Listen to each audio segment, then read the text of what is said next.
Hello viewers, কেমন আছেন সবাই? আজকের ভিডিওতে আমি কম্পিউটারের একটা কমন প্রবলেম সেটা কেন হয় এবং সেটা কিভাবে নিজেরাই সমাধান করতে পারবেন সে বিষয়ে বিস্তারিত আলোচনা করব। তো আমার নাম দেবুমাধু, আপনারা দেখতেছেন Dmtechnic। তো চলুন শুরু করা যাক।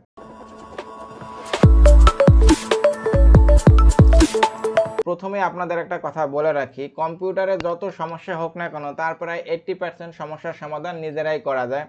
আমি 15 বছরের অভিজ্ঞতা থেকে বলছি, আইডি ভবনে আমার পরিচিত দোকান আছে। তো কম্পিউটারে যদি কোনো সমস্যা হয় তাদের কাছে নিয়ে গেলে দেখবেন যে কম্পিউটারে যদি কোনো পার্টস নষ্ট হয় তাহলে কিন্তু তারা অধিকাংশ ক্ষেত্রে সেই পার্টস রিপেয়ার করতে পারে না বা করে না, কি করে পার্টসটা চেঞ্জ করে দেয়। এখন আপনাদের বুঝতে হবে যে কোনটায় সমস্যা হয়েছে। তো এই যে আপনার যে সমস্যাগুলো হয় তার আপনার 80% সমস্যা নিজেরাই সমাধান করা যায়। আর যদি জটিল সমস্যা হয় সেই ক্ষেত্রে আপনার সার্ভিস সেন্টারে নিয়ে যেতে হয় আর কি। তো সেরকম একটা কমন সমস্যা হচ্ছে কি, আপনার কম্পিউটার চালু হচ্ছে না। এখন দেখেন এটা আপনারা কীভাবে নিজেরাই সমাধান করতে পারবেন। এই ক্ষেত্রে দুই প্রকার সমস্যা হয়ে থাকে। প্রথমত, আপনার কম্পিউটারে যখন পাওয়ার বাটন প্রেস করবেন তখন দেখবেন যে কম্পিউটারে পাওয়ার পায় না। আর দ্বিতীয়ত কী হয়, কম্পিউটারে পাওয়ার পায় কিন্তু কম্পিউটার সম্পূর্ণরূপে চালু হয় না। এখন এই সমস্যার সমাধান করার জন্য প্রথমে যে কাজ করবেন তা হলো, কম্পিউটারের ভিতরে যত কেবল আছে দেখবেন যে সব ঠিকমতো লাগানো আছে কিনা। আর যদি ঠিকমতো ভালো করে লাগানো না থাকে তাহলে সেটা লাগিয়ে নেবেন। তারপর পাওয়ার সাপ্লাইয়ের ফ্যান, প্রসেসরের কুলিং ফ্যান খুব সুন্দর করে পরিষ্কার করবেন। আর প্রসেসরের ফ্যানটা মাদারবোর্ডের সাথে ঠিকমতো লাগানো আছে কিনা সেটাও দেখবেন। আর মাদারবোর্ড পরিষ্কার করবেন। আর একটা কাজ করবেন হলো যে মাদারবোর্ড থেকে আপনারা র্যামটা খুলে র্যামের যে নিচের দিকে পিতলের অংশ থাকে সেখানে আপনারা রাবার দিয়ে ঘষে পরিষ্কার করে আবার লাগাবেন। দরকার হলে আপনারা অন্য সোলেটে লাগিয়ে দেখবেন। আর একটা বিষয় খেয়াল রাখবেন যে মাল্টিপ্লাগ থেকে যে পাওয়ার ঠিকমতো আসে কিনা সেটা কিন্তু আগে নিশ্চিত করে নেবেন। অনেক সময় কিন্তু মাল্টিপ্লাগের সমস্যা থাকে। আবার যে পাওয়ার কেবলটা যে মাল্টিপ্লাগের যে পোর্টে লাগানো থাকে সেটা চেঞ্জ করেও দেখতে পারেন। এরপর আপনারা কি করবেন, পিসিটা অন করবেন। যদি পিসিতে পাওয়ার আসে তাহলে তো ভালো কথা, আর যদি না আসে তাহলে প্রথমে আপনারা খেয়াল করবেন যে এখানে কি পাওয়ার পাচ্ছে না নাকি পাওয়ার পাচ্ছে কিন্তু কম্পিউটার চালু হচ্ছে না, কোনটা সমস্যা হইতেছে আর কি। অনেক সময় হয় কি পাওয়ারই পায় না, আবার অনেক সময় পাওয়ার পায় কিন্তু কম্পিউটার চালু হয় না। এখন যদি পাওয়ার না পায় তাহলে প্রথম যে কাজটা করবেন, ভালো একটা পাওয়ার কেবল লাগাবেন। যদি দেখেন কাজ হয় তাহলে তো ভালো কথা, আর যদি পাওয়ার কেবলটা লাগানোর পর কাজ না হয় তাহলে যে কাজটা করবেন, প্রথমেই পাওয়ার সাপ্লাইটা চেক দেবেন। এই জন্য পাওয়ার সাপ্লাইতে শর্ট দিতে হবে। তো শর্ট দেওয়ার জন্য যা করবেন তাহলে প্রথমে পাওয়ার সাপ্লাইয়ের কেবলগুলো মাদারবোর্ড থেকে খুলবেন। সব কেবলগুলোই খুলবেন, আবার শুধুমাত্র মেইন কেবলটা খুললেন না, কারণ শর্ট দিলে যদি অন্য অন্য কেবলগুলো মাদারবোর্ডের সাথে লাগানো থাকে তাহলে সমস্যা হইতে পারে। এরপর যে মেইন কেবলটা আছে দেখবেন তার মাথায় একটি মাত্র সবুজ তার আছে এবং সাথে একাধিক কালো তার আছে। এখন শর্ট দেওয়ার জন্য যে কাজটা করবেন, এক্সট্রা একটা তার নিয়ে তার এক মাথায় সবুজ তারের ভিতরে অন্য মাথা যে কোনো একটা কালো তারের ভিতরে ঢুকাবেন। তারপর পাওয়ার দেবেন। যদি দেখেন যে পাওয়ার সাপ্লাইয়ের ফ্যান ঘোরে তাহলে ভাববেন যে পাওয়ার সাপ্লাইও ঠিক আছে, পাওয়ার কেবলও ঠিক আছে, এদিকে কোনো সমস্যা নেই। আর যদি পাওয়ার সাপ্লাইয়ের ফ্যান না ঘোরে তাহলে পাওয়ার সাপ্লাইটা নষ্ট হয়েছে।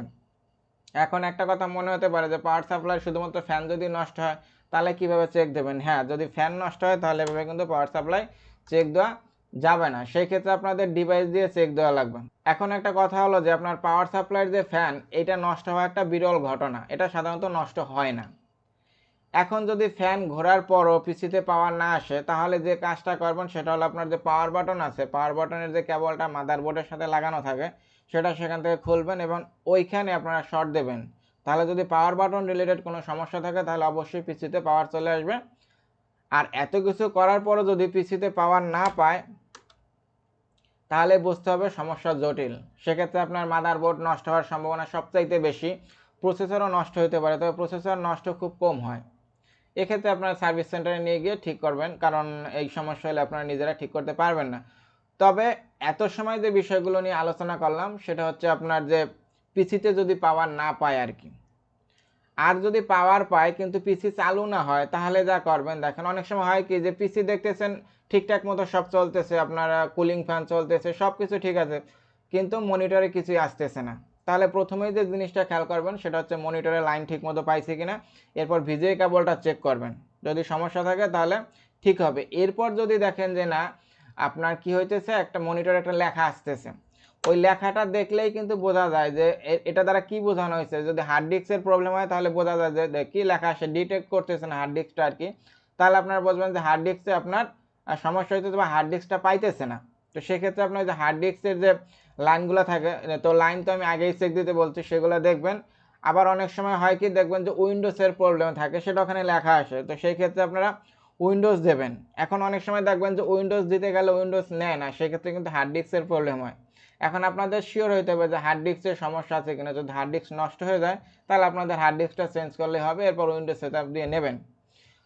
আবার অনেক সময় হয় কি যে আপনার বিপ আওয়াজ দেয়, যদি দেখেন যে পিসিটা অন করছেন, পাওয়ার পাইছে, কিন্তু বিপ আওয়াজ দিতেছে, সেক্ষেত্রে কিন্তু র্যামের সমস্যা হয়। তাহলে যে একটু আগে যে কথাটা বললাম আর কি, র্যামের সমস্যা যদি মনে হয় তাহলে আপনার যে পিতলের যে জায়গাটা থাকে সেখানে রাবার দিয়ে ঘষে লাগিয়ে নেবেন। ছোটোখাটো সমস্যা থাকলে সমাধান হয়ে যাবে। আবার অনেক সময় অন্য স্লটে লাগিয়েও দেখতে পারেন। আর একটা সমস্যা, কমন একটা সমস্যা দেখবেন, অনেক সময় পিসি আপনি অন করলেন, পাওয়ার পাইলে চালু হলে, কিন্তু কিছু সময় চলার পরেই আপনি বন্ধ হয়ে যায়। এটা হওয়ার প্রধান একটা কারণ হচ্ছে প্রসেসর গরম হওয়া। এটা যদি হয় দেখবেন সমস্যাটা কী হয়, ধরেন পিসিটা চলতেছে, হুট করে পিসিটা বন্ধ হয়ে যাবে, এরপর যখন আবার পাওয়ার বাটনে প্রেস করবেন দেখবেন কি একাধিক শব্দ হইতেছে। এটার একটা অন্যতম কারণ হচ্ছে প্রসেসরের যে কুলিং ফ্যানটা থাকে সেখানে অনেক সময় ময়লা জমে থাকে, বা কুলিং ফ্যানের সমস্যা হয়, তখন বাতাস কম দেয়, যার কারণে প্রসেসরটা গরম হয়ে যায়। আর প্রসেসরটা এমনভাবে তৈরি করা যে একটা নির্দিষ্ট তাপমাত্রা, বেশি তাপমাত্রা গেল আপনার বন্ধ হয়ে যাবে, তখন পিসিটা অফ হয়ে যায়। এই জন্য যে কাজটা করতে হবে, আপনার কুলিং ফ্যানটা সুন্দর করে পরিষ্কার করতে হবে। যদি দেখেন যে কুলিং ফ্যানের সমস্যা, তাহলে কুলিং ফ্যানটা চেঞ্জ করবেন, এর বেশি দাম না, 300-350 টাকায় পাওয়া যায়। এর আরেকটা কারণ হচ্ছে প্রসেসরের গায়ে ঠান্ডা করার জন্য আপনার প্রসেসর আর কুলিং ফ্যানের মাঝে থার্মাল পেস্ট থাকে, সেটা যদি শেষ হয়ে যায় তাহলে লাগিয়ে নেবেন। এখন এই যে প্রসেসরের যে থার্মাল পেস্টটা লাগানোর যে বিষয়টা, এই যে প্রসেসরের যে কুলিং ফ্যানটা খোলা, এটা কিন্তু একটু রিস্কি, খোলার সময় খুব সাবধানে খুলবেন। যদি না পারেন তাহলে কিন্তু কুলিং ফ্যানের যে স্ট্যান্ডগুলো থাকে সেগুলো কিন্তু ভেঙে যাবে।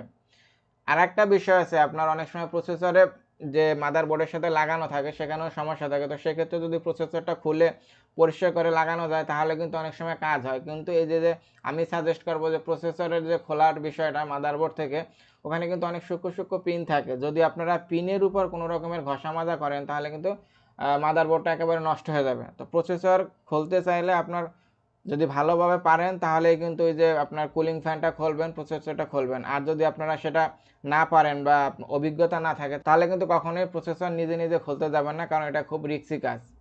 প্রফেশনাল যারা পারে তাদের নিয়ে খোলাবেন, আর যদি পারেন তাহলে তো সমস্যা নেই। এখন এই যে বিষয়গুলো বললাম, এগুলা করলে সাধারণত সমস্যা থাকলে ঠিক হয়ে যায়। আর এরপরও যদি আপনার ঠিক না হয় তাহলে যে কাজটা করবেন সেটা হচ্ছে আপনার প্রফেশনাল জায়গায় নিয়ে যাবেন, সার্ভিস সেন্টারে নিয়ে গিয়ে ঠিক করাবেন। তো এই ছিল আমার ভিডিও। এটা বলছে যদি আপনাদের কোনো সমস্যা হয় তাহলে অবশ্যই কমেন্ট করবেন, আমি রিপ্লাই দেবো। ভালো থাকবেন সবাই, নিজের খেয়াল রাখবেন। Thank you, bye, take care.